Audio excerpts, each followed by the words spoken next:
Think about the last time you clapped for something: a concert, a wedding toast, your kid finishing a recital that ran for minutes long.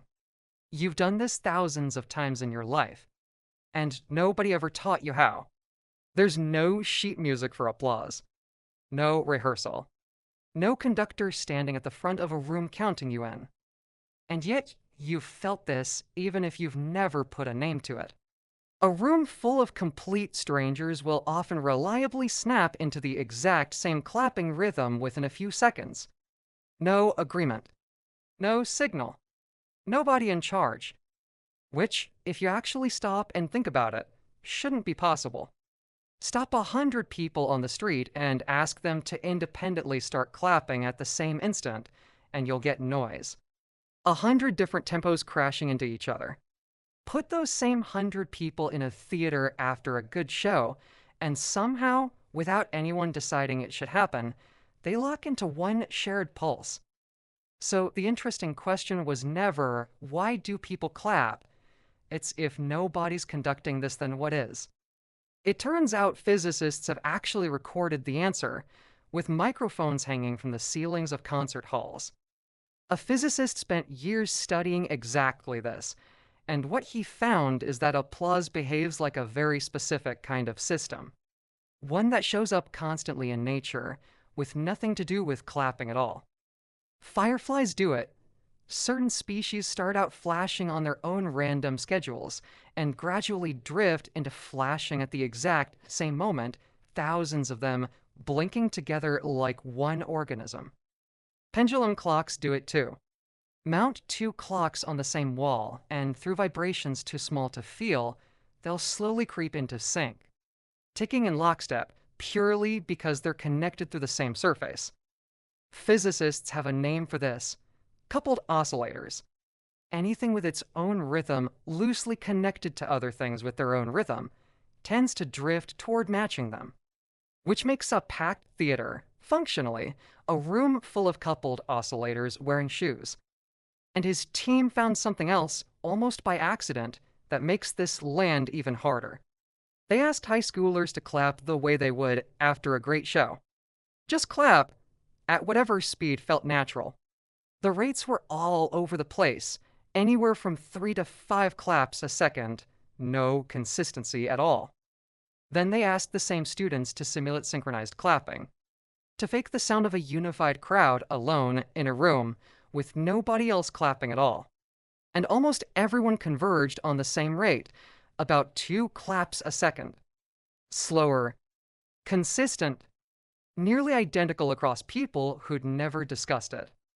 Which means somewhere in your head, you're already carrying a template of what synchrony sounds like, even by yourself, even with nobody to synchronize with. So the mechanics check out. It's physics. The same thing fireflies do, the same thing wall clocks do. Except that's only how it happens. It's not why your body is built to do it at all. And here's where it gets properly counterintuitive, because you'd assume the in-sync version of a crowd is also the loudest version. It's the opposite.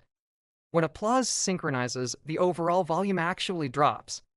Claps landing at the exact same instant interfere with each other acoustically in a way that messy, staggered clapping doesn't. So a synchronized crowd is, physically, a quieter crowd. And audiences seem to sense this without being able to explain it. They'll unconsciously break their own rhythm to get loud again, scattering back into noise. And then some of them drift back into sync, and the whole cycle starts over. Which means the next time you're somewhere loud and a crowd suddenly claps in that eerie, perfect unison, you might actually be watching the less thrilled version of that room. The version that's coasting, not surging. Researchers have even pointed out that this kind of rhythmic, unified clapping was strikingly common at old communist party gatherings. A room that had, in effect, quietly settled for this and wasn't going to try any harder. Fine. So the how is settled. Now for the actual harder question. Why would a body evolve to do this at all? Why chase the rhythm of total strangers? And this is where the story gets a lot older than you'd expect. Clapping. The specific gesture, hands together, in a controlled rhythm, isn't a human invention.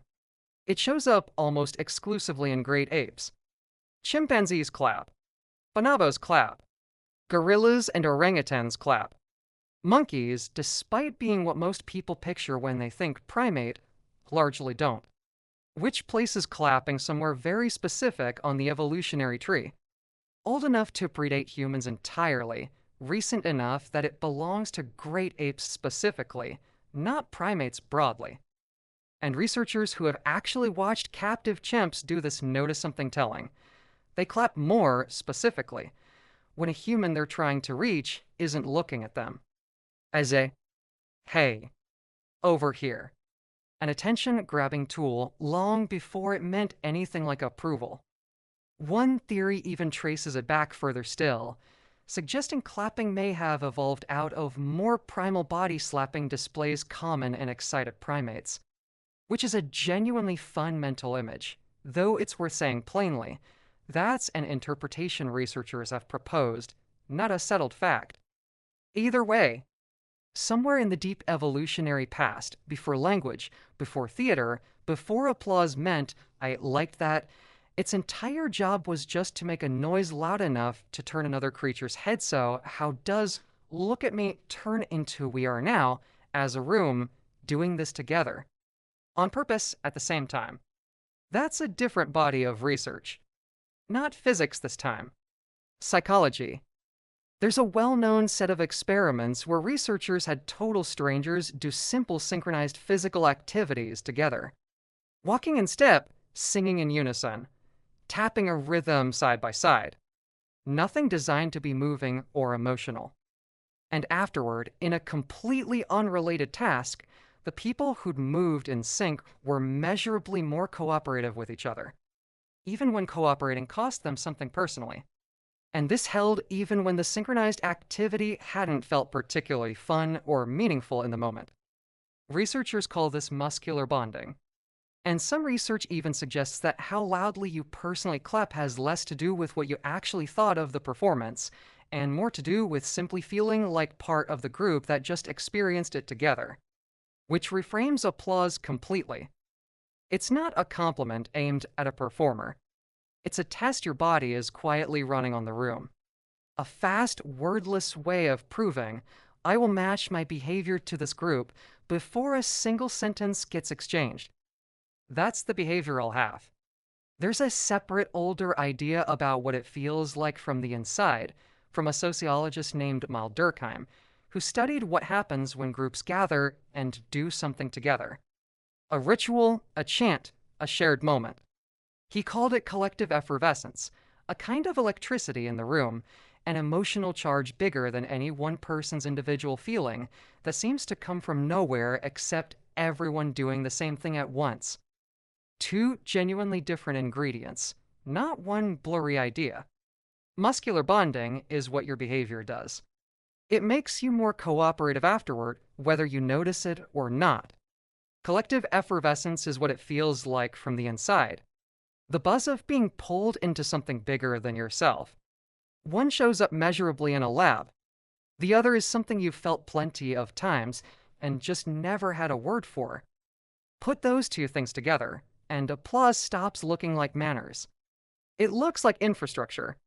A quiet piece of social technology running underneath one of the most ordinary moments in human life, doing real work, proving to a room full of strangers that they're on the same side. Which is exactly the kind of thing that eventually gets counterfeited. Because here's the uncomfortable follow-on. If applause is a trust signal, it turns out to be a strange kind of loyalty pull. One that's almost impossible to rig by yourself. One person clapping wildly alone just looks unhinged. But get enough people doing it together, and suddenly it's shockingly easy to rig collectively. And people figured this out a very, very long time ago. Go back to ancient Athens, and you'll find professional audience members. Hired specifically to laugh, cry, or applaud at strategic moments during competitions to sway the judges. The Romans took the idea and ran further with it into theater and into courtrooms.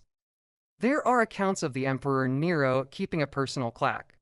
Thousands of soldiers and knights whose actual job was to applaud him, which either means he was a genuinely extraordinary performer or he suspected he wasn't and planned accordingly. This eventually became an entire formal profession in French theaters and opera houses. Paid clappers known as claqueurs, with actual job titles. And there were some whose whole role was to fake laughing loudly enough that real laughter would catch. Others were criers, professional fake terrors, and composers noticed the opening this created.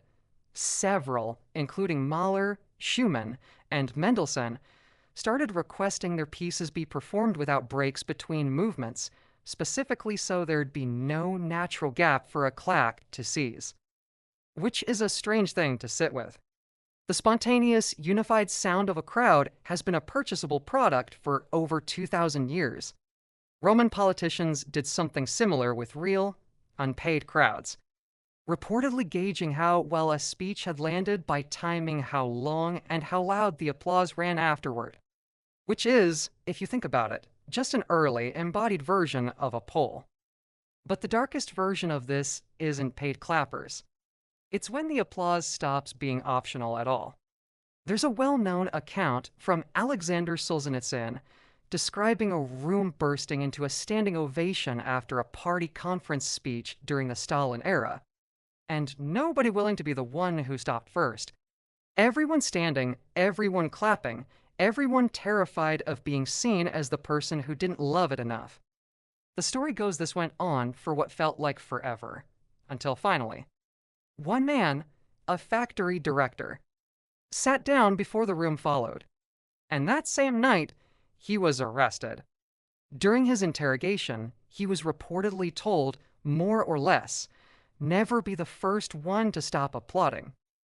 Worth being straight about this, because accuracy matters more than a good story. Historians generally treat the precise details here. The exact length and the specific arrest are closer to a symbolic, literary retelling than a verified historical record. What is genuinely well documented is that prolonged, state-pressured ovations were absolutely real in Soviet public life. Applause that ran on long after anyone actually wanted it to, held up entirely by fear of being the exception. The exact number of minutes is probably legend. The mechanism underneath it, a trust signal turned into a loyalty test nobody dared fail, was very real. Which is the whole dark twin of everything before it. The same wiring that lets a room full of strangers prove, in seconds, we're together, is exactly the wiring that lets someone force a room to prove the same thing, whether they mean it or not. And once you notice that pattern, it stops being about clapping at all. Soldiers marching in step are running the same mechanism, formalized on purpose. A stadium singing a national anthem together is a vocal version of the same signal. A crowd chanting the same words at a protest is the same thing again in a much more charged setting. Even the smallest, lowest stakes modern version. A like button, or a little clap icon under an article, is the identical move shrunk down to a single tap, a cheap, visible way of saying I'm with this to people you've never met and probably never will. None of that is secretly sinister. Most of the time, it's exactly what it looks like. People genuinely enjoying being part of something.